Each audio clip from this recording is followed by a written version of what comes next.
Hello everyone, just sorting ourselves out here before we crack on with this one. Ant, you're a trooper, man, for doing these back to back. You're insane. Sorry, yeah, I've just gotta take my college hat off and put my Detroit Lions hat on now. Like I've got all the college stuff in my head right now. That's okay, I can take the mantle to start with at the very least, just to answer Drew's question while I was chatting away while you guys were on. The Lions don't have to win this Sunday, but it's a game I expect them to win because I think the Patriots are a really bad team. And I expected them to win last Sunday, and the fact that they didn't is bad. And the thing is, the game you expect to win more, those ones that you lose are more worrying than the ones you expect to lose. And that's just the it's all evidence one way or the other. You know, the sample size is growing. We do need to start getting wins at some point. Even a losing team needs to gain some respectability. If we're going to get our way to 6, 7 wins this year at a bare minimum, this is the sort of game we need to win. Um, I'll save the rest of the chat for Sunday. For Sunday. Sorry, for when we're recording, beg your pardon. But, oh, how's college show, man? That's all right. I was at work today. I was only meant to be there for a few hours and they kept me later, so I had like 2 hours to do my 10 hours of prep. I was just running around trying to get everything done, and in the end, I just freewheeled it. Well, it's fine. I watch a lot of it, so a lot of it's stored in here. It seemed like Um, it went really well, so it's getting to halfway point through their season now. A couple of weeks, it's halfway point already. I know. We'll be doing the half season mocks soon. Hell, I know some YouTubers started already doing it. I know Micro Mike did his first mock draft today. I've not looked at it yet, but it's going to be intriguing. Yeah, we were just asked a question at the end. I know there's a big debate about Jared Goff and that at the minute, but I am now at the point where, given how much our team needs to rebuild, I'm in favor of keeping him one more year while we fix the defense this year. I'm I'm I'm I'm really I'm really on that train now. I'm kind of up for re-signing him, lowering his cap hit for year one, and just like even if we don't lengthen the deal, if we just say to him, "Look, we can't afford to keep you on the current deal, and while you've played well, you're still not worth what we're paying you. Re-sign on a lower deal for more guaranteed money, and we'll use the lower cap hit in year one to invest and try and give you the best chance of being a Mm, successful quarterback." Like I mm. could see Jared going for that, and the way he's played this year, I wouldn't. It wouldn't be I the think worst idea. he'd be out the league now if not for us. I think he owes. Oh, I'm not saying he owes it, 'cause no player owes anything, but I would like to think that he respects us for that Mate, and would be willing yeah, to give he up a little certainly bit. wouldn't be on the money he's on if it wasn't for us, because I don't think anyone else No. was trading for him. But if he got cut by the Rams, and they've got previous for cutting people with big cap numbers, so I think they could have done it. Hmm. If they'd cut him, he would be very much in a position like Geno Smith was, having to revive his career. He wouldn't be out of the league; he'd just be a backup somewhere, at Hmm. least for a year or two. Hmm. But I just feel like this seems too far away. That defense is far too far away right now to justify putting in a rookie and wasting his contract. Yeah, I think at the point, unless you go late this year, pick up a development guy, see if you can hit with him in year one, see if you can get him to a point, and then see what's what. But yeah, I'm fully on. If you offered me a choice between Bryce Young and Will Anderson right now, there's only one of them I'm taking, and it's not the quarterback.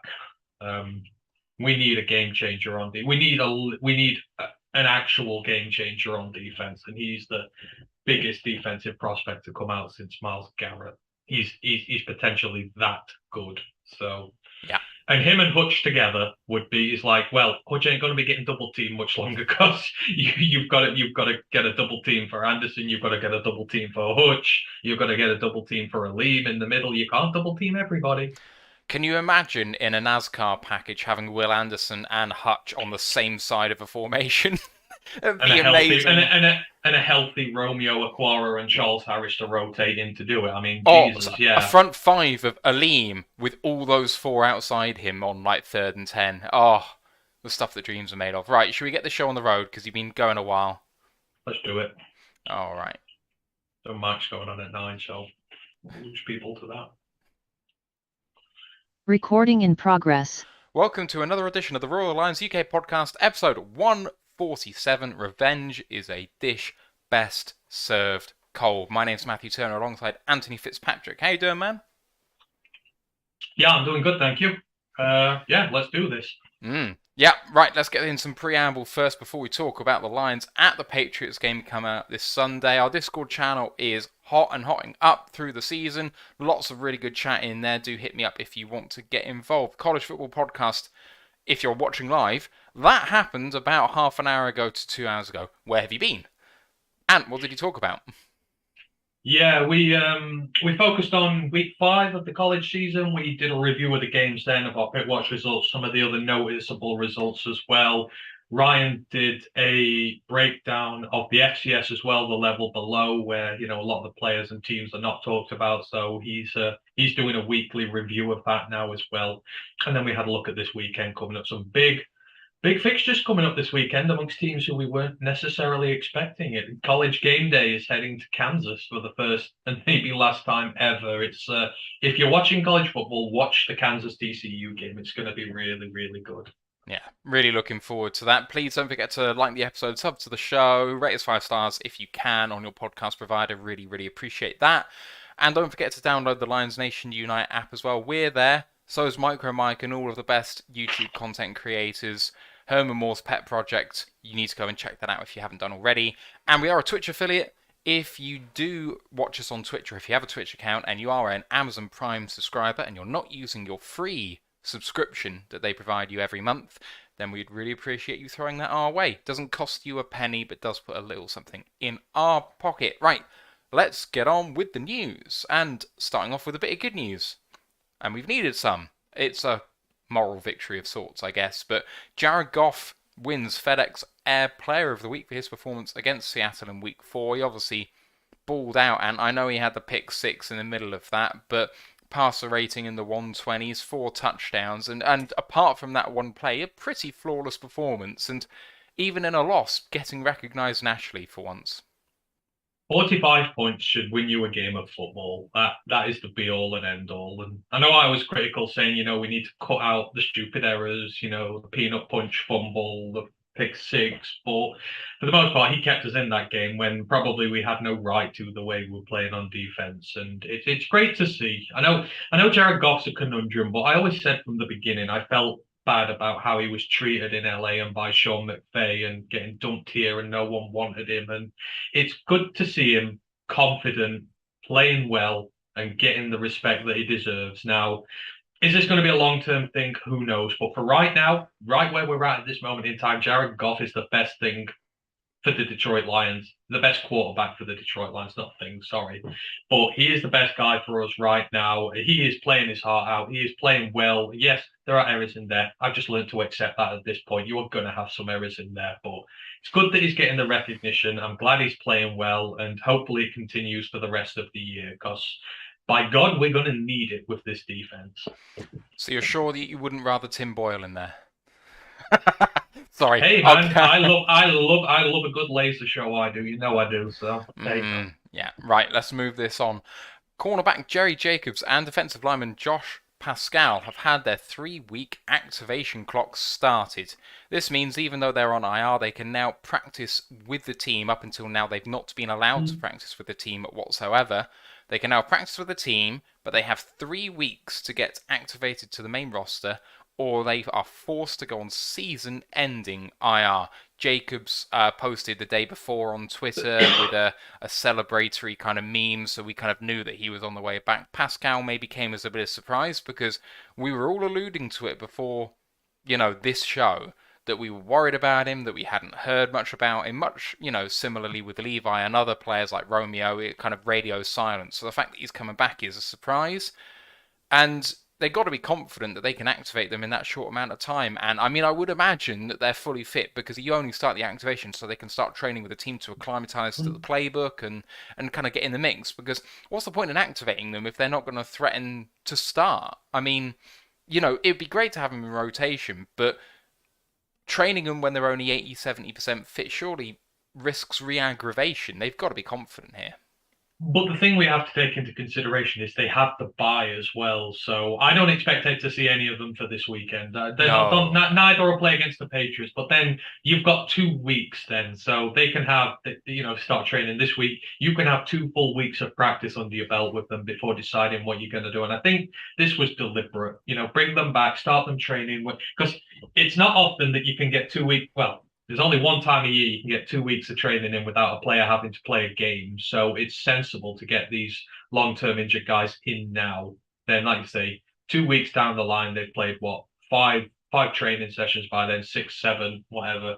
They should be in good respect to going forward. Jacobs, I'm so looking forward to having Jerry back. I mean, Jerry epitomizes what New Detroit is about. It's opportunities for the man. Doesn't matter whether you're a high draft pick or an undrafted free agent. All you need to do is work hard and you will earn an opportunity. And when you earn that opportunity, you work twice as hard to keep that opportunity. And that's what Jerry Jacobs did. You can tell by how beloved he is by the fans already. He's a guy who just keeps getting better week in, week out, and doesn't take nothing off nobody. We need him back because this secondary, I think, has too many guys in there who don't have that same attitude, who don't have that same mojo, and who need pushing. This corner group is not playing well at the minute, and it needs someone to come in and really say, right, well, if you don't want to play well, I'm going to take your job and you're not going to get it back. So I'm really looking forward to having Jared back. My expectation, I'm not expecting him to come back and be a Pro Bowl corner straight away, of course. Long injury. He's going to take some time to bed back in, but he's just what that room needs. So I'm looking forward to it. Pascal, I know the injury problem has been much worse than we feared, and it's taken a lot longer to get him back. I said this about him after the draft, and I'll say it again. He's like Kirby. A lot of development, a lot of raw potential, but not a lot of potential straight out the gate. The pass rushing is just bull rushers. He needs to improve his pass rush arsenal. He needs to improve a little bit on the interior. So it's good to have him back. Again, I don't really have much expectation there because it's going to take a lot of time for him. A lot of time. You're talking probably end of year 2, start of year 3 when you really start seeing Pascal be a big contributor to this team. But I just want him back so he can start that process. It's annoying when they're injured and they can't start it. At least now he's going to start the process, get involved with the team a little. We need all these guys back because there's reps there for him. But again, I'm not expecting anything big from either of them, but it's just nice to have them back and, as I say, get the process going. Less of our draft picks being injured equals more development equals better future. You can't hate the move. Right, roster moves. Several of them. Some expected, some surprise. Lions have waived the kicker Dominic Eberle. Not a surprise. Not with what he did on Sunday. The Lions have signed the kicker Michael Badgley, tight ends Shane Zylstra, and wide receiver Brandon Zylstra to the practice squad. Brandon Zylstra, the brother of Shane. I think he comes from the CFL, but correct me if I'm wrong. That's Ryan's wheelhouse, but yes, he does. Yes. Okay, great. So all 3 of those guys signed to the practice squad. Badgley is there as a backup in case Cyber is not ready to go. Although MCDC has indicated that he's hopeful that Cyber will be ready to go. Badgley signed for a week for the Bears in relief and got 4 from 4, so he's had a good start. Badgley in his career has been money from inside 40, but pretty pedestrian outside that. Where have we heard that before in Detroit? And the Lions have signed Tom Kennedy to the active roster from the practice squad, a reward for Tom from his really good performance from last week, and to be honest, a reward for stacking season upon season of really good preseason. And you know what? We kind of said, oh yeah, well, but he's not remarkable at anything. He's just kind of good at everything, and he's a bit small. But he had a great day on Sunday. He seemed to just have tons of separation. He's got reliable hands. I think this is a really, really good move. Just to finish this off as well for the news, the other MCDC comments of note, he's indicated that Demetrius Taylor will make his debut on Sunday, and JMO is progressing well, but not expected back, at least for a few weeks after the bye. So it could be a month at least before we see JMO. I can see you smiling at the Demetrius Taylor news, but let's move back to Tom Kennedy first. Are you behind this move? There was a spot available on the active roster, and we were over the limit on the practice squad, so it seemed obvious that someone was going to get signed. Are you surprised it was him? No, he's earned it. And, like you say, we've probably been critical in the past of him being a preseason warrior, but that's truth. He has been a preseason warrior who's done precious little in the season, but, he went out there and did it. He got his opportunity last week. He made some plays, he kept moving the chains. Obviously a target of Goff who he has trust in. So, that's what we want to see. We want to see players come in, make the most of their opportunity and get their reward because of it. And, well done, Tom. It's testament to the work that he's put in. I know he could have just gone and left after all the work he's put in and he's never got the opportunity in the first team, whatever. He's stuck around. He's grafted. He's used grit, as Dan Campbell would say, and he's earned his reward. So no complaints from me. If you go on the pitch and make plays, then you earn your rewards. Lions Gangster in the chat has just said that Tom Kennedy reminds him of Wes Welker and Julian Edelman, and I'll throw in another former Lion and Patriot in Danny Amendola. There's just something to these kind of low-round, slot-only draft picks who are kind of this sort of short but stocky build, who just run crisp routes and don't really look remarkable at anything they do, but are just productive consistently. And I see it. I totally see it. Kennedy could easily be better than Amendola. I was never an Amendola fan. He was all right. He got your yardage, but never touchdowns. It was just not his thing. But I think Kennedy has the potential to be better. For us. I know Amendola's won in Super Bowls, and I'm not going to go there. But in terms of this team, I think he fits us better. And so Taylor making his debut, I'm presuming he's just going to be in the rotation and he's not going to start. But my God, we could do with him over Brockers. What are you expecting to see from him? I mean, is asking for 20 snaps a bit too much? Because they clearly haven't believed in him enough to actually play him so far. Yeah, he's an undrafted free agent, don't forget. Sometimes, they've not trusted Kirby Joseph to play a snap, and he's, a third-round pick. Every player has his timetable to get into the team, and every player develops differently. Kirby wasn't ready to play in the first team, and it showed at some points the other day. Some of the plays he made, it's the rookie in there. It's the issues he's got to work on. But injury kind of forced it up a little bit, and I think there's the same with Demetrius here. It's kind of a bit of bad play, and injury is kind of, I don't know if it's forcing it earlier or not, but there's a reason the Lions signed him outright to the 53. There is a reason. And I've already seen they've said they're going to play him at edge, not at DT. So. Oh, really? Okay. So, I said this from day one. The second we signed him as an undrafted free agent, I said he will make this roster based on his versatility. At Appalachian State, he played as the run-stuffing nose tackle, and he played as the blitzing edge rusher who's got devastation to his technique. And, I know this is not going to be an all-impact player at the NFL and that, but that versatility, the ability to play across the line, it's why they've signed guys like Pascal, it's why they've signed guys like Levi. They are known for their ability to play across the line and play in different fronts and do different jobs. And that is why Demetrius Taylor is going to fit in here. If you need to send him into the middle with Aleem for a few snaps to run block, he will do it. If you want to send him out on the edge, send him on a few plays, he will do it. And why is it a good opportunity for him? Because Aiden's going to be drawing double teams on the other side of the pitch. So Demetrius is going to get his fair share of one-on-ones. And I know this Patriots offensive line ranks well, but it ranks well for its run defense. There's vulnerabilities with its pass blocking. And, Demetrius can take full example. He is an explosive player. He's got all the moves in the arsenal that he needs. He can win with brute strength. He can win with finesse. Like I say, he can play across the line. Going to take time for him to adapt to the NFL level, but people will like him quickly. I would liken this to when Penasini came into the team. I know he was just a straight-up nose tackle, but he didn't get too many snaps to start with. But the more he played, the more trust he earned, the more his snaps went up. That season when he first came in, we kept saying week after week after week, Penasini's snap count was going up because he earned the right to it. And I fully see Demetrius taking the same road as he did. He might not get many snaps to start with, but I think you will see something from him there. I think the staff will see something from him there, and his snap count will go up bit by bit to the point where when this season ends, he will be a guy in the rotation. He will be a rotational guy you're bringing in that line, and we need it because our star DTs are out. So land of opportunity. Put him in there, see what he can. Dan Campbell said he's going to see what he can do. I reckon people will be surprised by him, and I reckon people will like him.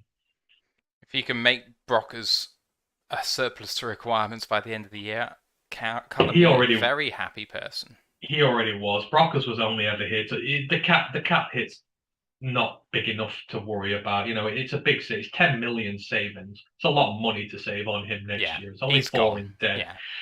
Yeah. I reckon they're all gone, apart from maybe Goff now, but Vaitai's gone, Brockers has gone, Romeo's gone. You save money anywhere across the line, and it's going to go all towards fixing that defense. I think that's a pretty much bona fide certainty at this point. I think that I don't want to count out Vaitai just yet, because the saving you get and the replacement level player for the cap saving you have is probably similar. The main question is, can you trust him to stay healthy? Because if you think the injury is not a recurring injury, I think that he's, for the familiarity with him and Saul, you may end up carrying him. But we can talk more about that as the season progresses and into the off-season. It's now time for the main event of the evening, as we talk about the Lions Patriots game coming up this Sunday in Foxborough. To break down the Patriots to start with, per PFF, they are the 14th overall team with a grade of 72.9. That's 6th on offense, 74.1. 6th! But a defensive grade of 59.6 puts them 25th. Game overview, Betfair for the betting has the Lions at 7-5, Patriots at 7-4 on. That means the Patriots are 3.5 point favourites, with the over-under set at 45.5 points. If I was a betting man, I'd take the over. The Lions scored 45 points last week, and the over-under is 45.5. Anyway, in the injury report, let's have a look at that, if I've loaded it, which I haven't, which is really, really useful. So Mac Jones, the quarterback, is dealing with a high ankle sprain. He is limping in practice, but he is at practice, so there is an outside chance he'll play, but the wide expectation is that he won't be. Brian Hoyer has a concussion. He's unlikely to play. He is not practicing at the moment. The thoughts are that Bailey Zappi will be getting the start under centre for the Patriots, which is going to make things very interesting indeed. But otherwise, haven't seen the update for today as yet. It's not come out officially. But wide receiver Jacoby Myers, as well as Jalen Mills, the cornerback, Isaiah Wynn, the offensive tackle, and Duggar, the safety, are all limited, while tight end Jonnu Smith did not practice on Wednesday.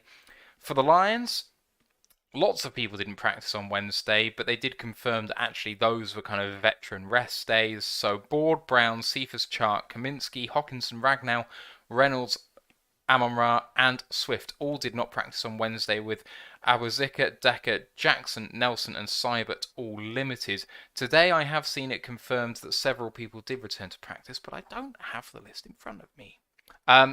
Lions practice returned from injury: Reynolds, Chark, Brown, Ragnow, and Hockenson, but still away were Swift, St. Brown, Cephas, Board, and Kaminsky. And added to the list out today from practice, Matt Nelson. So a heck of a long list, but made a bit shorter with those guys returning to practice. So who does that mean still out?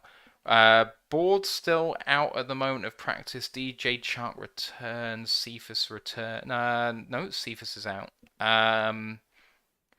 Kaminsky's still out. Hawkinson's back. Reynolds is back. So yeah, fair enough. We can live with those guys who are not practicing at the moment. I think Reynolds, Brown, Ragnow, Hockenson, massively important to this team, and we can't afford that many injuries. Oh God, no!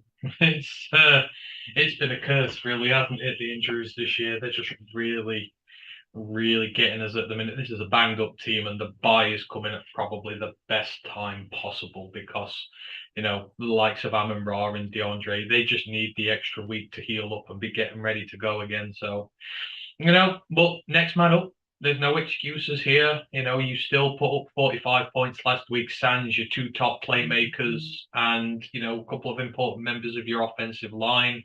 So, opportunity knocks.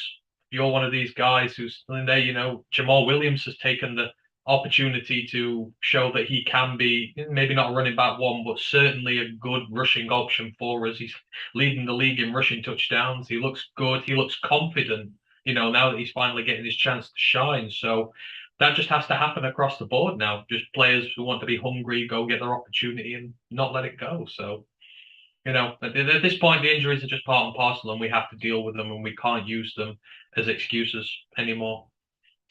No, we really can't. The excuses stop now. And to be honest, despite the injuries, we've still laid on points. So it's not like it's been a big problem on offense. It's just about sorting out defensively. Let's have a look at the depth chart for New England. No, let's have a look at the off-season work for New England and see how that affects the depth chart when we get down there. So trades in the off-season: Devontae Parker in. They traded for him and gave back a 2022 fifth-round pick to Miami for a 2023 third. They also traded for linebacker Mack Wilson from the Browns, giving them Chase Vinovich in return.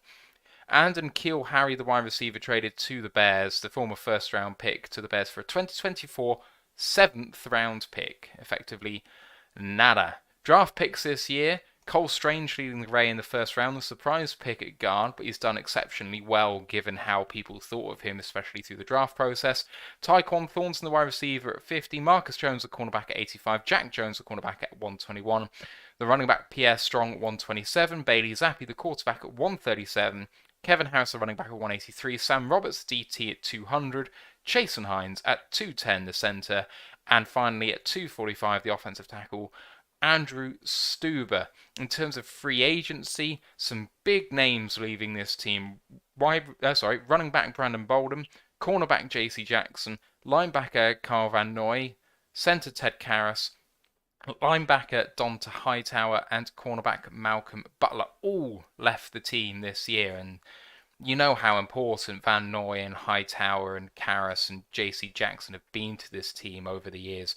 And then coming in, 1 year, $2 million deal for the former Michigan safety Jabril Peppers, and then the wide receiver running back formerly of Green Bay, Ty Montgomery, has come on for a 2 year, $3.6 million deal. So a lot out, and frankly, not a lot in. Looking at how that affects the depth chart. At the moment, quarterback 1, Mac Jones, we know, is probably out. Brian Hoyer, number 2, probably out. So Bailey Zappi gets the start. They did sign someone to the practice squad. I don't recall who, and I don't really care because it's probably not going to affect things. Running backs, RB1, Damian Harris, and 2, Ramondre Stevenson. They have had terrific seasons, the pair of them. Wide receivers, Jacoby Myers, Devontae Parker, Nelson Aguilar, Kendrick Bourne, LeJordan Humphrey, Matthew Slater, and Tyquan Thornton is on IR. List of wide receivers you'd be happy to see at wide receiver 4. Not really sure there's a wide receiver 3 in there, but, we'll see. Tight ends, Hunter Henry, Jonnu Smith, respectively. 2 really good tight end ones in their previous teams who both really have flattered to deceive at the Patriots so far. The offensive line, left tackle Trent Brown, left guard Cole Strange, centre David Andrews, right guard Mark Onweyu, and right tackle Isaiah Wynn has been good in parts, not so great in others. They play a base 3-4 defense. Dietrich Wise, Devon Godchaux, and Lawrence Guy are the front 3. Linebackers, Matthew Judon, Jawan Bentley, Mack Wilson, and Josh Uche, although they've had starring roles from one former Lions player, Jelani Tavai, their highest rated linebacker, who's played significant snaps in this team.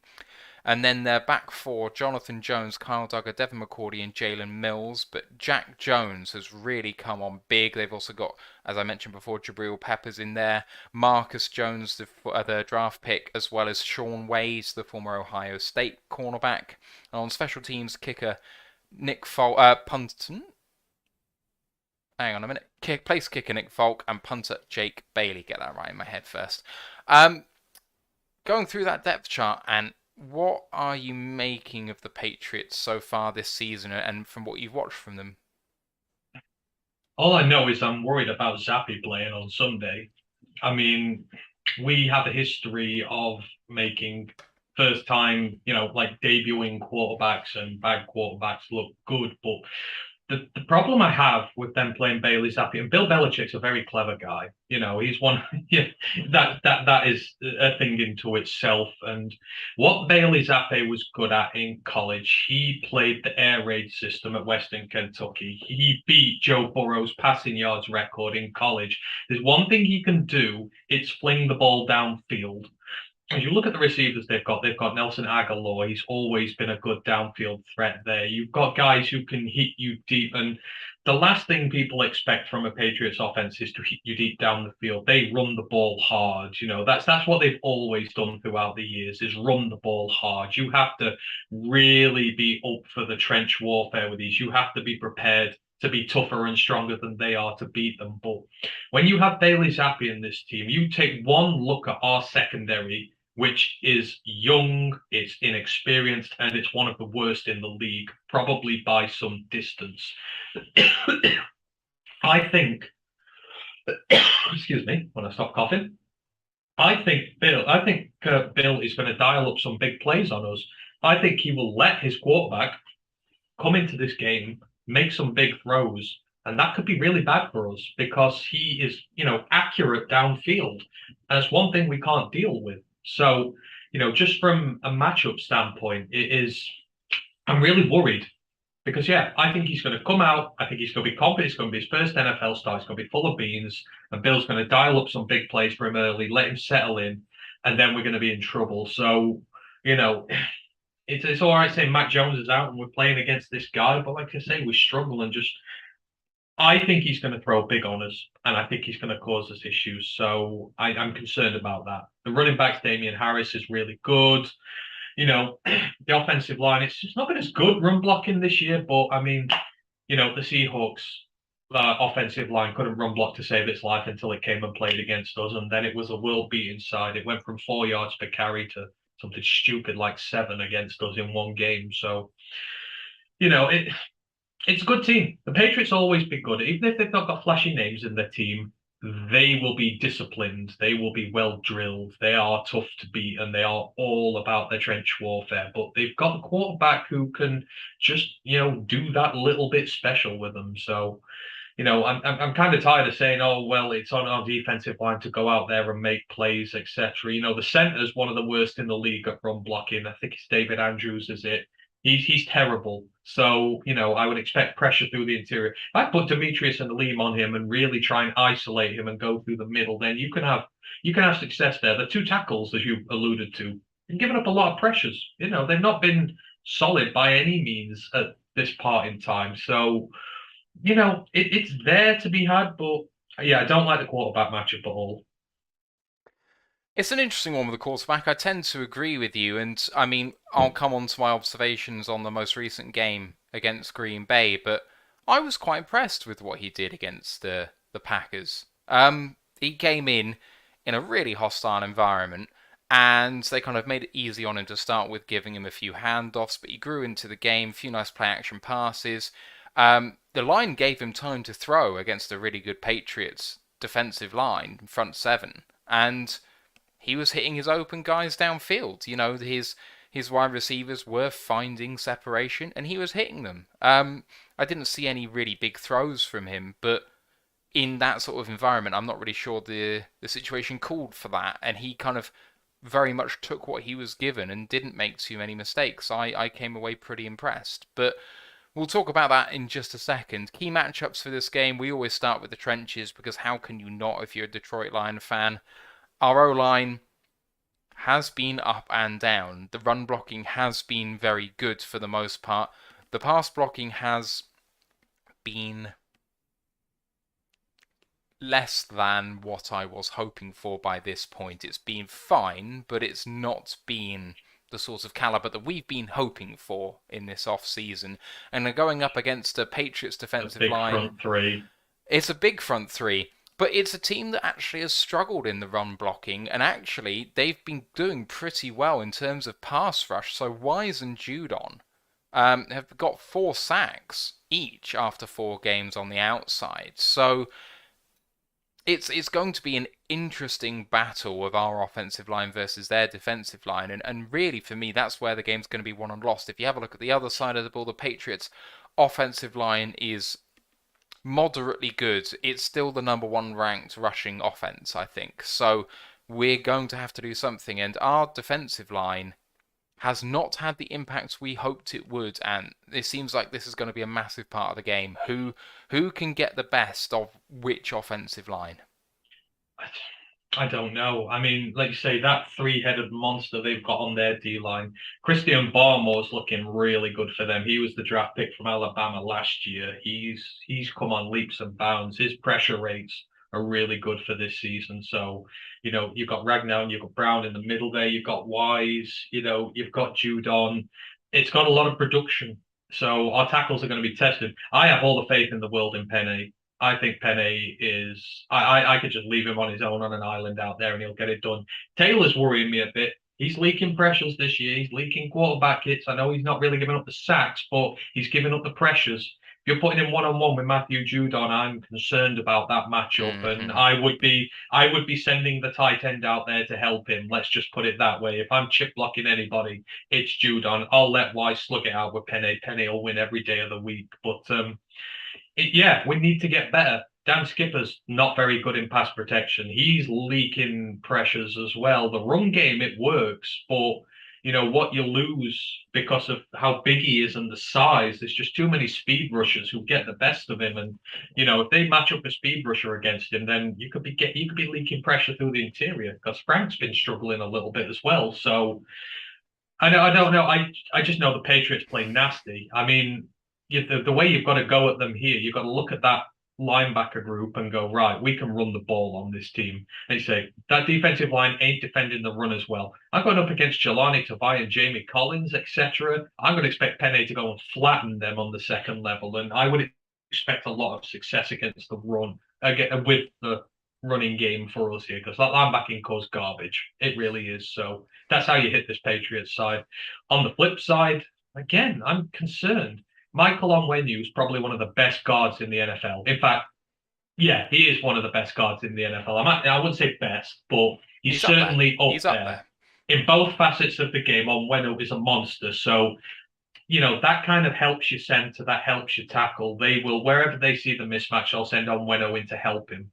And, I'm tired of talking about like tackles and guards who leak pressures and our defensive line does nothing against them.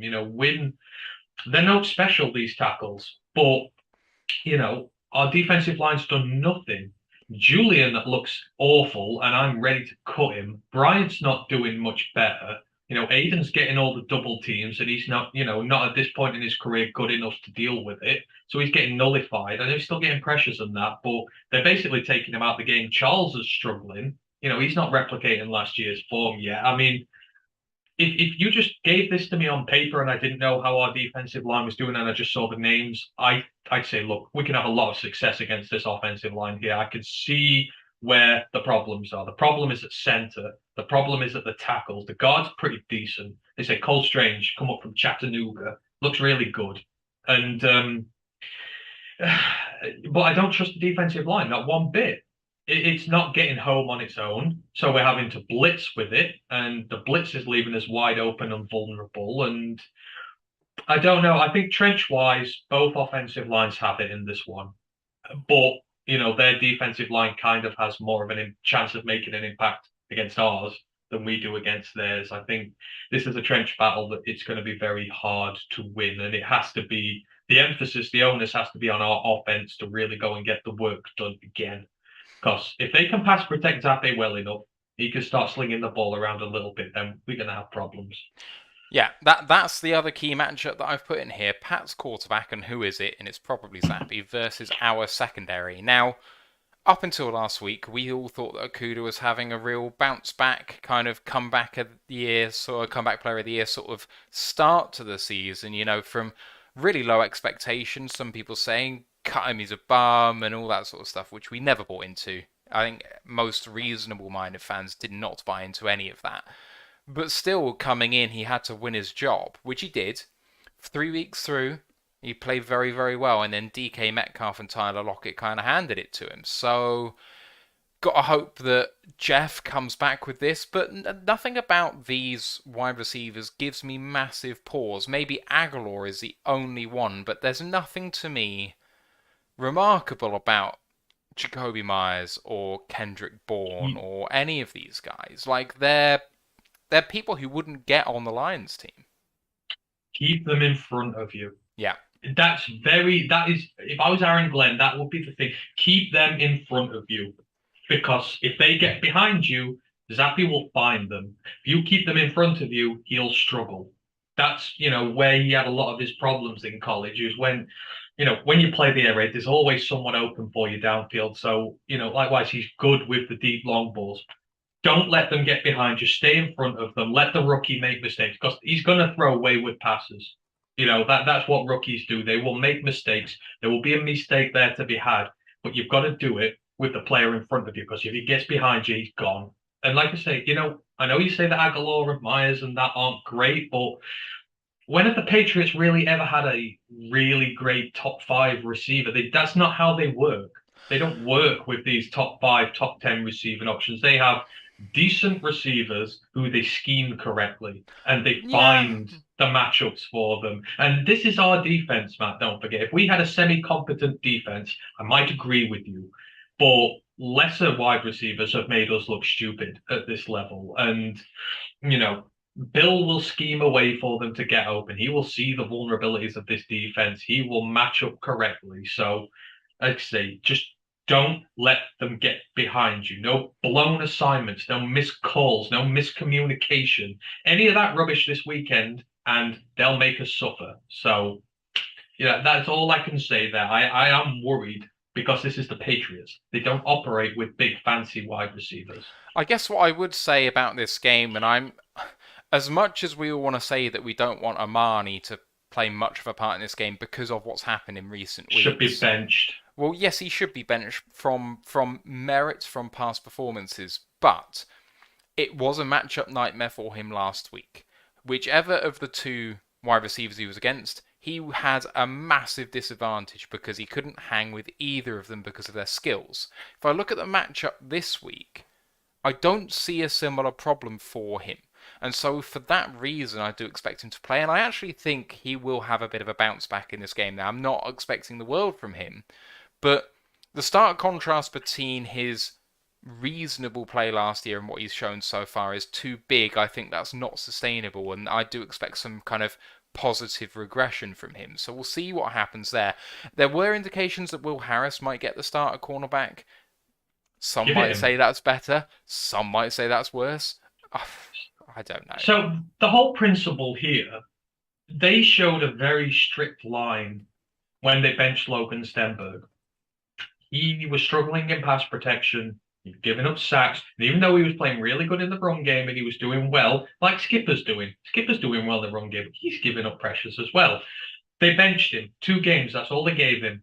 Amani has been playing bad. He does not deserve to be in this team right now. He is playing badly. He does not deserve to be in this team. This team is about hard work, earning your spot in this team, earning your opportunity in this team. Amani now 2 weeks in a row has let us down, whether it be the first week where it was all the stupid penalties or the second week with all the receptions.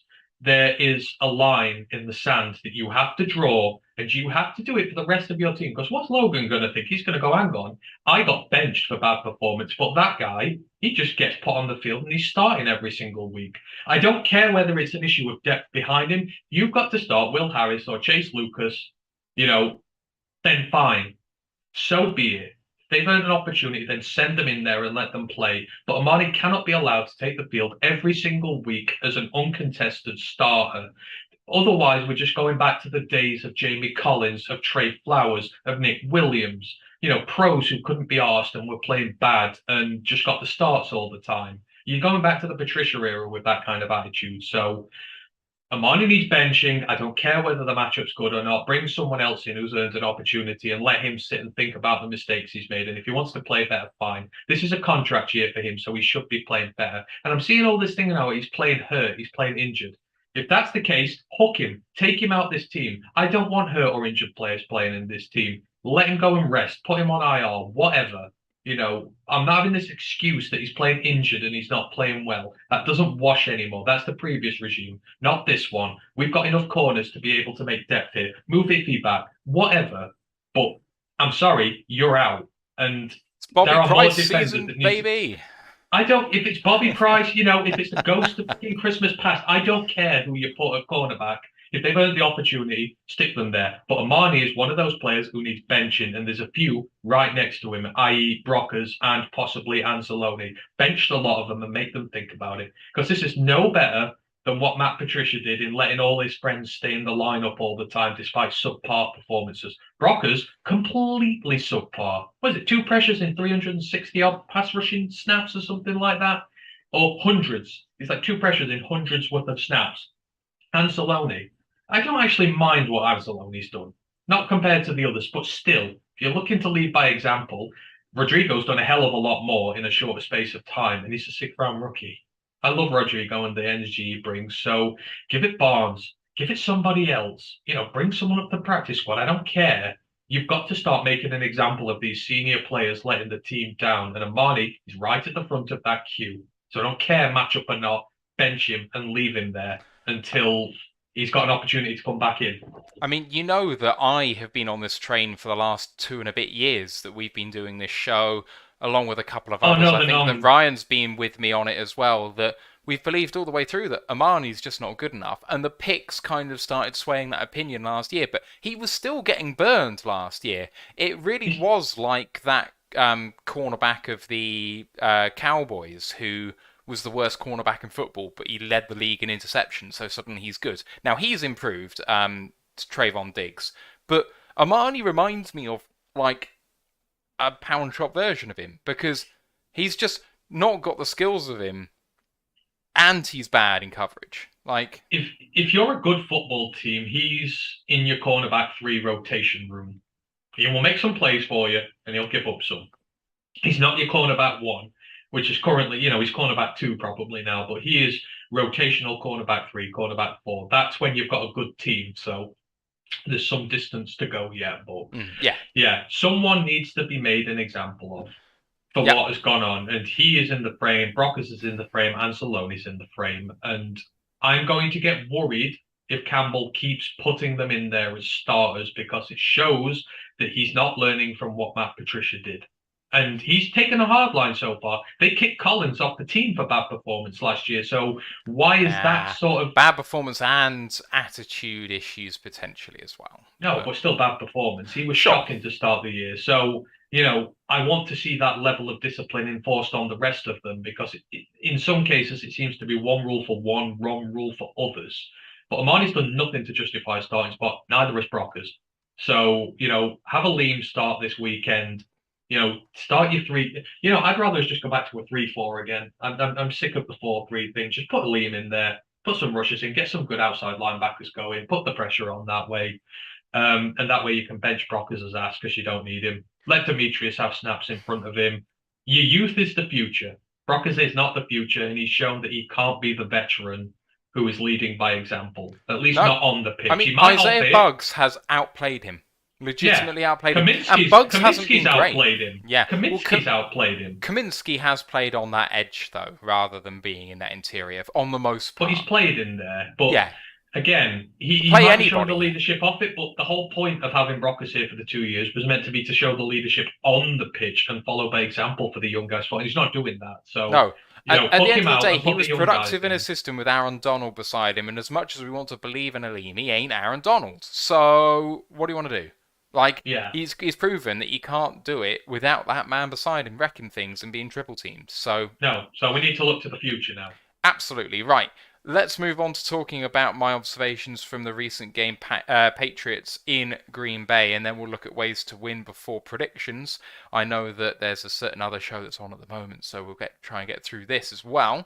From the Pats game, so the first drive, their run game looked absolutely exceptional. Harris and Stevenson both balling out. The drive actually stalled out because a play-action pass didn't work behind the sticks and they lost a few yards, which kind of killed their momentum. But then as the game went on, that running game just continued to chug. They ate valuable time. They got valuable first downs. They put themselves in scoring positions, be it field goals or a couple of touchdowns. Zappy came in after only like 17 snaps, had 40 of his own, looked composed. Couple of balls were slightly weak and a bit wobbly sometimes, but for the most part, on the money, in the right place with reasonable velocity. Didn't seem overwhelmed, didn't make any big mistakes in one of the most hostile environments in football, right? You know, Green Bay is not a friendly place to go, especially for your first game in the NFL. So I was impressed by his fortitude as much as anything else. Marcus Jones, the third round rookie, seemed to be their starting returner for both kicks and punts, and it was very handy, very shifty. Jack Jones 7 is in college last year. Yeah. He had 7 return touchdowns in college last year, so that's not surprising. No. But even though he's a third-round cornerback, it's Jack Jones, the fourth-round cornerback, who's getting the majority of play on the outside. I think Marcus Jones only has 3 snaps on defense this year, whereas Jack Jones has more than 100. And he finished the first half with a lovely pick six of Aaron Rodgers. Aaron Rodgers just trying to throw a quick out to the right-hand near-side touchline to one of his wide receivers. And, I mean, Jack Jones has just seen this from a mile away. He's playing off coverage, and a couple of seconds, second and a half before Rodgers has thrown the ball, he's on his way to pick it. He takes it in stride and takes it to the house. It's a fabulous play, and Jack Jones actually does lead the team in PFF grade. 88.5 for the season with a coverage grade of 91.8. The guy is absolutely balling. So, going to have to watch out for him on the boundary in this game, especially against our passing attack, which, you know, is pretty happy. On the defensive side of the ball, they seem to really struggle for me on run defense. Now, we know the Packers' offensive line is very, very good. We know that Aaron Jones... It's not been this year.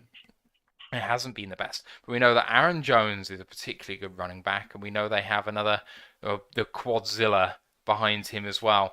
I just thought that while it wasn't a Green Bay performance which is going to blow people away on the ground, but the Patriots didn't do enough to dissuade them from doing it. And then when Rodgers had to come up big in the fourth quarter when they were behind, he put the ball on the money.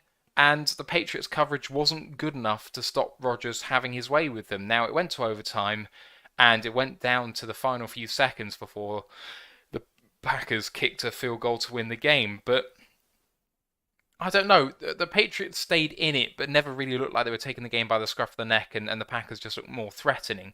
Coming away from the game, against Zappy, and against that running attack, for me, I really think, and it's something that we haven't done this year, we've not proven that we can do it this year, but it has to be a point of emphasis for the coaching this week. You have to stop them running the ball. And if Zappy beats you with his arm, so be it. Rookie quarterback, game 2. If they run the ball down your throat and win time of possession, you lose this game. So that has to be priority number 1. I'd sooner lose by having the ball run down my throat than Bailey Zappi slicing me up at NFL level, to be fair. The embarrassment from a 6th round rookie absolutely dismantling you would be huge. What's Amon-Ra's status for this week? He's out. Out? Almost certainly he's out. He hasn't practiced Wednesday. It's a shame because you mentioned Jack Jones back then, the cornerback. They are teammates from college. So I would have been interested to see that matchup between them because they'll know one another very well. They both played at USC together before Jones transferred out. You know, Ryan will know all about him because he transferred to Arizona State. He's an Arizona State guy. So he'll know Lucas, actually. Lucas and Jones will know one another. But, it sounds harsh, but like I said, I'm with you. This team has not shown me that it can be trusted defending the run. And the Patriots are always one of the best teams at running the football. I know statistically they may not grade out as such, but, you know, PFF's getting a lot of flack this year and whatnot, but they will always be able to do it to you one way or the other. They will find a way to run the ball on you, even if the grades don't show it. So that is the first and foremost prerequisite for this week. And whenever you play the Patriots, you have got to be willing to play harder, stronger, faster, better than them in the trenches. And if you can't do that, you're going to lose. You know, the Packers, You know, you said that the way their trenches are lined up, that's how they beat the Patriots. You said the Patriots never really threatened to come back in that. It didn't feel like they did. That's because they didn't have the trenches in that game. You know, they always just looked like they were struggling sometimes to move it a little bit. And then, you know, like I said, the defense at the end when Rodgers was getting on the money all the time, they couldn't get home with the pass rush and they couldn't stop them running the ball on them because the Packers had the trenches. So that's what you can do. If you win the trenches, that's your reward. The Patriots become a very bog standard bad team. If you let them run the ball on you, then they still might be a very bog standard team, but they're a bog standard team that does all the fundamentals right and will beat you for that reason. So, you know, Dan Campbell and Brad Holmes preach the trenches. They've invested heavily in the trenches. So this is the sort of game where you see what your team's made of.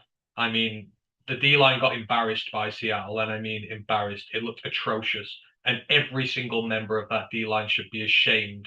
So if they're coming into this week, this is a perfect bounce back week for them. If you want to show that the Seattle game was a one-off and that you're actually worthy of a spot on this roster, then you go out and fight against this team and put in a good performance. Because quite frankly, you need to. Every single member of that defensive line, maybe barring Aleem, who was pretty good, should be ashamed of themselves after last week. So I'm looking for a huge reaction for them. I want to see them get one-on-one with the center and make him be bad because he is bad. I want to see them put these tackles who are iffy. I want to see them make them uncomfortable, indecisive, you know, a liability to their rookie quarterback. That is what I want to see this week. And if I don't, then I'm going to have some serious reservations about a lot of them because this is supposed to be our modus operandi. This is supposed to be how we're building the team. And if we're going to end year 2 with even the core part of the team not even ready, then Jesus, we're going to be waiting a long time till we fit the rest of it out. Yeah. So, I mean, just in terms of running style, Ramondre Stevenson really reminded me of Rashad Penny when I just watched the game. The way he was kind of running up the middle, then bouncing out to the outside. I mean, if we zero blitz a lot in important kind of third and long situations, they decide to run draw plays. And if I'm Bill and I watched that Lions Seahawks game, I'd be thinking, running on third and long seems like a good idea. We have to think, you know what? We have to try and win this game rushing 4 and leaving the blitz as a surprise move. The blitz always works best as a surprise and not as your base fucking defense, especially in important situations. So I want Aaron Glenn to... I mean, he did this last year and we actually criticised him for it, but it kept us in games in a completely different way. We didn't blitz very often. We didn't give our defensive line much of a chance because we were protecting our young secondary. There was absolutely none of that in the last few weeks. We have exposed our secondary, but we still haven't gotten the pressure. We need to just try and lead our front 4 to it. Maybe run a 5th guy every so often, but not very often. Maybe a 6th if the situation occurs, but rarely.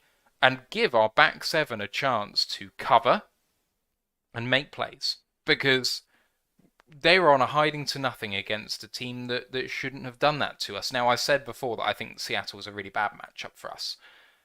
But we still made it worse for ourselves. You know, like it shouldn't have been quite that bad. And we need to learn from our mistakes and do better this week. And that's one of the ways to do it for me. Be less aggressive. And I've not said that very often as a Lions podcaster, but it was too much last week. Yeah, but like you say, it was with reason. Like last year, we were so passive to protect a secondary that was stricken with injuries, was young, was inexperienced, and they kept the linebackers deeper and they kept the safeties deep to try and protect the young corners. I think this year it's kind of shifted emphasis and gone towards trying to help the front 4 a bit too much. I was saying this all offseason, the defense needs to be more aggressive, but you know, there is a limit. There is only so much you can be aggressive in games before it starts getting predictable, and they need to find the balance. You can do it if you're the Ravens, but they need to find the balance. Yeah. But I mean, the big thing for me, I'd get rid of the back 5. I'm not using this 4-2-5 anymore. You know, we've not got enough guys in the secondary to play a 5. I'd bring a guy up. I'd probably put in a 3rd linebacker. You know what? This was said to me the other day in regards to this, and I had to think about it because I thought it was a bad idea. I was with Luke on his stream. In fact, no, I'm gone. Where was I? I was on stream with Mike on LNU first, and then I heard it again on Luke's channel, and then it made a bit more sense in this. I would elevate someone from the practice squad this week, specifically to deal with the physical threat of Ramondre Stevens, because he's one of those big old school Big 12 running backs who will, he can put the hurt down on you if he gets a head of steam going. You need someone who can come in and bring the pressure on him and even give you a little bit of pass rushing upside as well, even if he's not the best linebacker in the world. I will bring back Jared Davis for this game. And I 100% believe that to be a thing because Jared's, yes, I know people don't like Jared Davis, etc. Hang on a minute. I was on this train for years. I didn't expect you to come back. So I would bring Jared Davis up this week. I would play 3 linebackers, and I would play him specifically with the role of, coming downhill. Because when he runs downhill and he comes back and he's trying to get pressure, he can blitz. Jared Davis is a pure blitzing linebacker who can give you exactly what you need against the run and against the rookie QB who's going to struggle in his first game. And then I'd go with that. I'd have 3. I really would. That is the change I've made this week, and I'd do it at the expense of someone in the secondary because there's not enough guys back there. And I would bring 3 linebackers, and I would bring Jared Davis up and give it a go. I've sat and thought about it. If he wants an opportunity to show that he can still provide something to this team, then this is the game for him to do it. Because whatever you say about him, he is tough, and he will fight it out. He may not be the flashiest, best guy in the world, but he will get in those trenches and give you everything he's got. My main problem with him that I started actually seeing for the first time in pre-season is that he's terrific coming downhill, but his problem is that he's often hitting the wrong gaps, and it's just he doesn't read the game very well. And I'm hopeful that can be learned, but I don't know, man. Is there an obvious passing situation against this Lions defense anymore? You saw what Seattle did on 3rd and 16 and 3rd and 5 and 3rd and 10 and...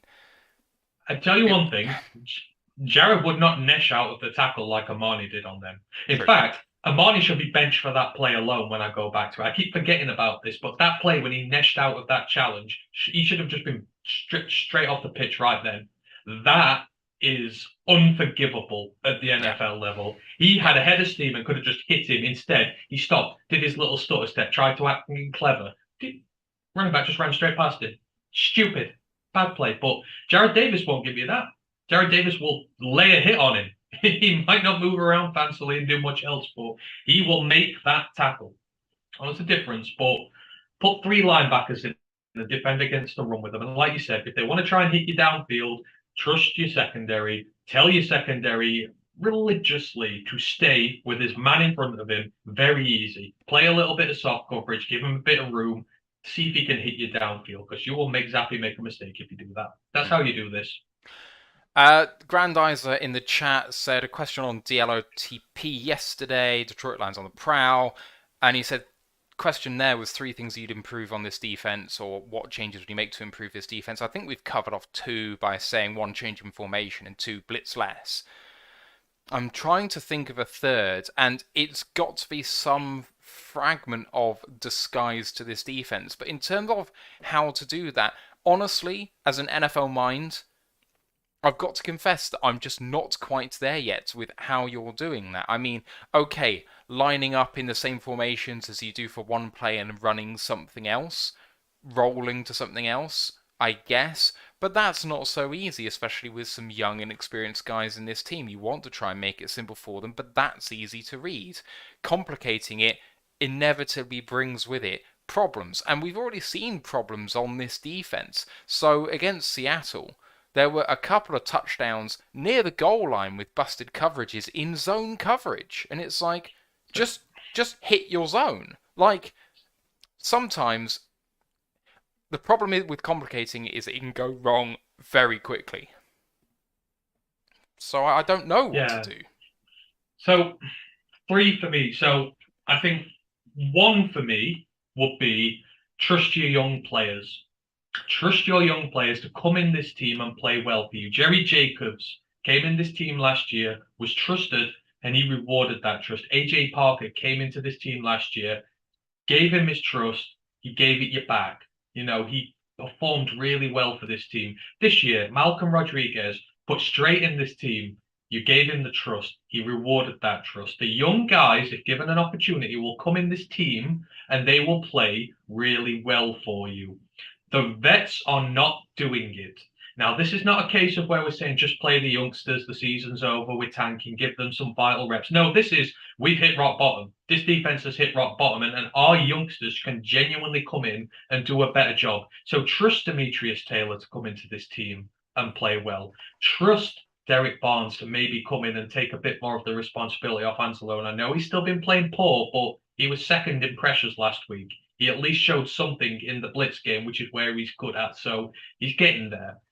Trust Chase Lucas to come in this team and play well for you, or Will Harris for the matter. So trust your young players to come in this defense and make you plays. That's the first biggest critical thing for Dan. You can't leave your veterans, your highly underperforming veterans in that defense. Number 2 is the formation. Don't have a back 5. Bring another guy up, put a third linebacker in there, make it Jared Davis, give it a go. At this point, you are testing to find a way to get better. It's not that you're tanking and you're just deliberately making life hard for yourself. You've got to find solutions. So bring the third guy in, bring Jared Davis in, let him do what he's good at, or bring someone else in. I don't care, but bring a third linebacker in. Your third point, discipline. Fundamentals. I hate the word because of it. Matt Patricia used to run it into the ground and I hate it. But the miscommunication, the missed assignments, the blown coverages, that's not talent. That's coaching. These are simple things. You can get beaten one-on-one. That's fine. But if you're going to get beaten one-on-one, you make damn sure that your coverage, your play is 100%. If you get beaten just because the other player is better than you, fine. You can live with that. But there's too many fundamental mistakes in this team. And that is not a talent issue. If you're not going to have the most talented defense, have the most disciplined defense, because then it will perform better than the sum of its parts, which is what we need it to be. So those are the 3 keys for me. Trust your young players, change the formation, get your damn fundamentals sorted, and this defense will be better if you can achieve those 3. There we go. I mean, it's just, so here's Johnny saying in there, scheme, play calling, personnel.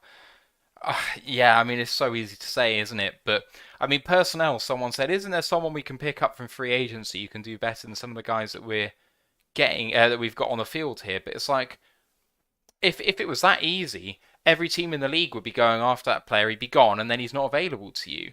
The reason why everyone on the scrap heap is on the scrap heap is because, generally speaking, unless you get super lucky with your timing, they're not good enough. So I go one better than that. Don't scour the free agency market. Scout the trade market. And you scout that thing from top to bottom. Now, I know people say losing teams should not hit the trade market, but you've seen how bad this defense is. Why? Because there is not enough established talent on this team. There are too many rookies, too many inexperienced guys, and too many vets who are just not proven worthy of the paycheck. It's a massive rebuilding job, and you can't just fix this defense through the draft. It would be stupid to think you can just fix this defense through the draft. Somewhere along the way, you have to get established veteran talent in. So if someone comes onto the market, the team's looking to dump a salary cap, he's going to be a cap casualty, or they simply just can't fit him on the team, and he's a really good player who's going to make us better, then you make the trade. Screw the draft picks, especially if they're late ones. We've got 2 firsts this year, so we've got ammunition to work with in the draft. Use your draft picks to acquire actual talent, and don't rely on the draft, because the draft ain't gonna fix this defense. And if you think it will, then you're wrong. Because all the rookies that are going to come in next year, they're going to need a year to bed in, or 2 years to bed in, as well as some of the guys who are already here. The second-year guys, they're going to need another year to bed in. Somewhere along the line, you've got to get the right balance. You can't just have 11 youngsters out there. Yeah. So hit the trade market, Brad Holmes. If the right, and I stress entirely, if the right deal is there. Not if you're getting fleeced by somebody. If the correct deal is there, you make that trade. Don't follow this belief that losing teams shouldn't trade for anybody, because it ain't true. You build your roster whichever way you can. You do it sensibly. Right, I'm just going to round the show off now by just saying to you, Ant, Cliff Note version, let's just very, very succinctly say if the Lions win on Sunday, it's because of what? So give me a few. Alright, you got Chris in your mouth. I'll give my bullet points as to how the Lions win this game. I know that we kind of did it before, but just to round this off quite nicely. So the first for me, stop the run, sell out against the run. If Bailey Zappi beats you with his arm, fair play. But I think it's absolutely criminal to play coverage and let that running game beat you because it's the strength of that team. The Patriots wouldn't let you run the ball in their position. That's exactly what their MO is. Take the best part of you away. That running game is elite. It's the 5th ranked per PFF. Before the game on Sunday, it was the top ranked running game in the NFL. I'm not sure which house was saying that, but it was said all over the broadcast that they were the top ranked running offense in the league. So don't let them beat you that way. Stack the box, play the run. If Zappi beats you with his arm, so be it. Be more conservative than you have been and more aggressive than you were last year. You need to protect both the front four and the back four. And the way you do that is by being more balanced than you have been. And the other thing is, don't get shy on offense. One of the reasons why this team has scored so many points is defense has been really bad, and that's given us lots of possessions. You can't score unless you have lots of possessions, and our defense has given up points often and quickly. The problem, no, not the problem with that. The good thing about our offense is that when it's been given the opportunity, it's scored points often. But the thing about Jared Goff is he always seems to play his best football from behind in a desperate situation. He goes out and decisively throws the ball and gets it to exactly where it needs to go quickly. When he is in front, when you are level in a game, he shows a lack of decisiveness. He needs to play like he's playing from behind all the time. Don't get shy with the ball, because I don't think the Patriots are going to run away with this game one way or the other because of the way they play the game. So, for me, Goff needs to play like he's already 14 down, and I think that'd be the best thing for this team. And ways to win the game for you.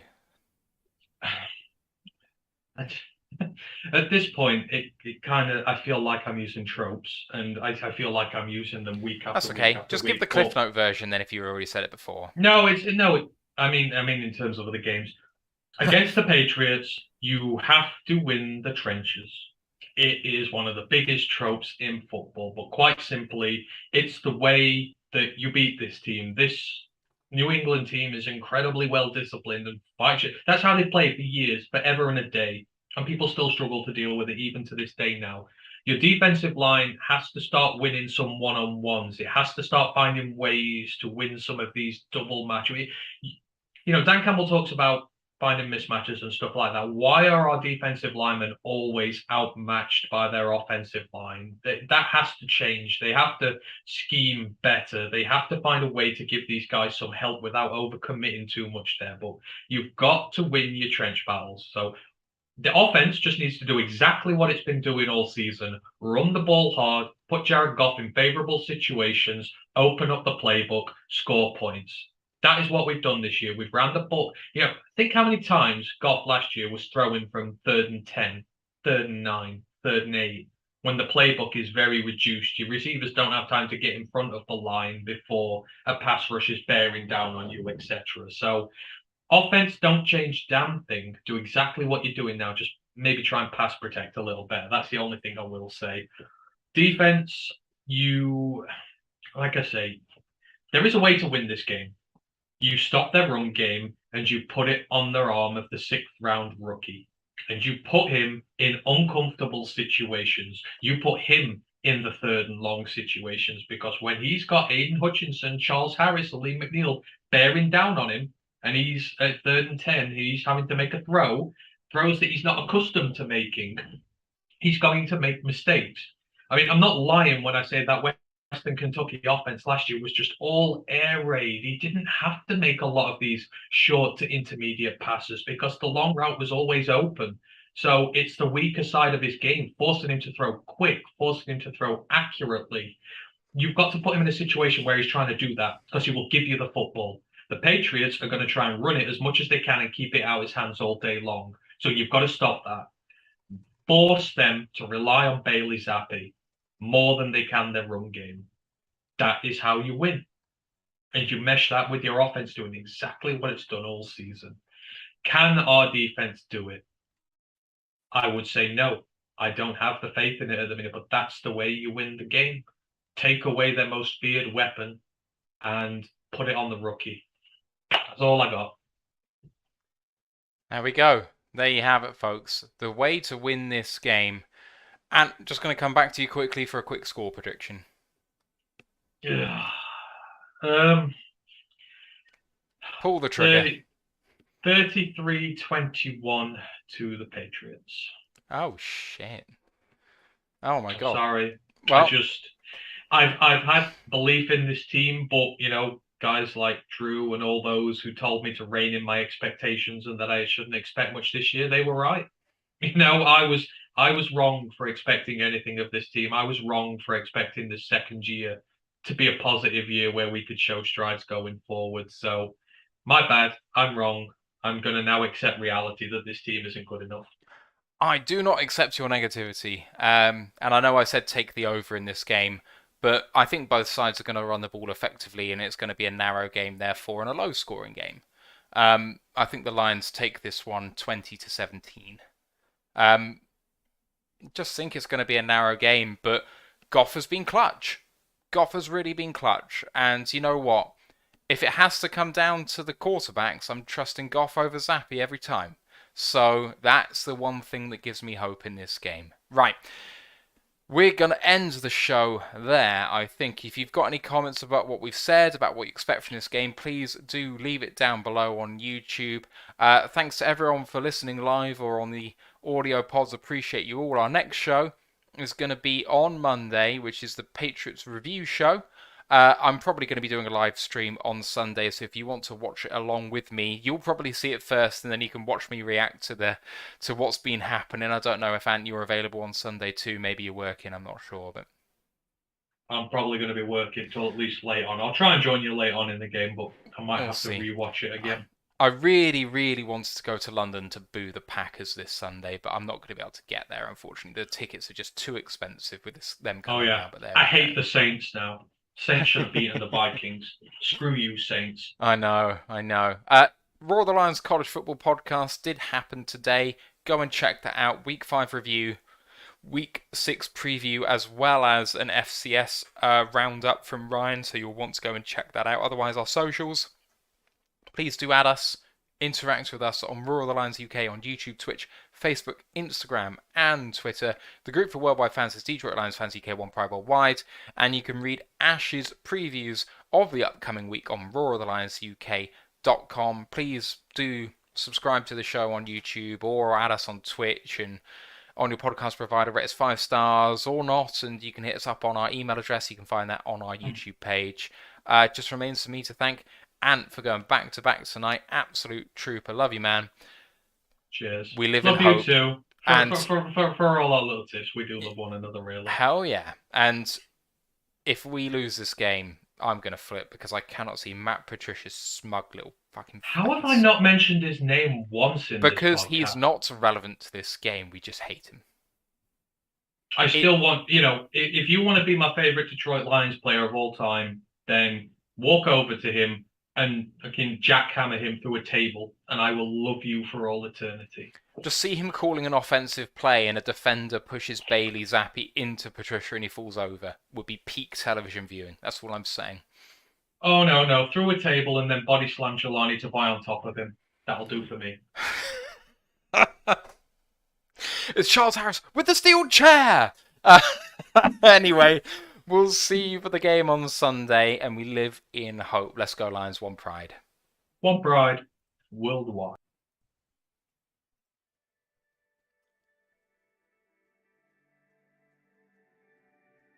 I can't see how to stop the recording.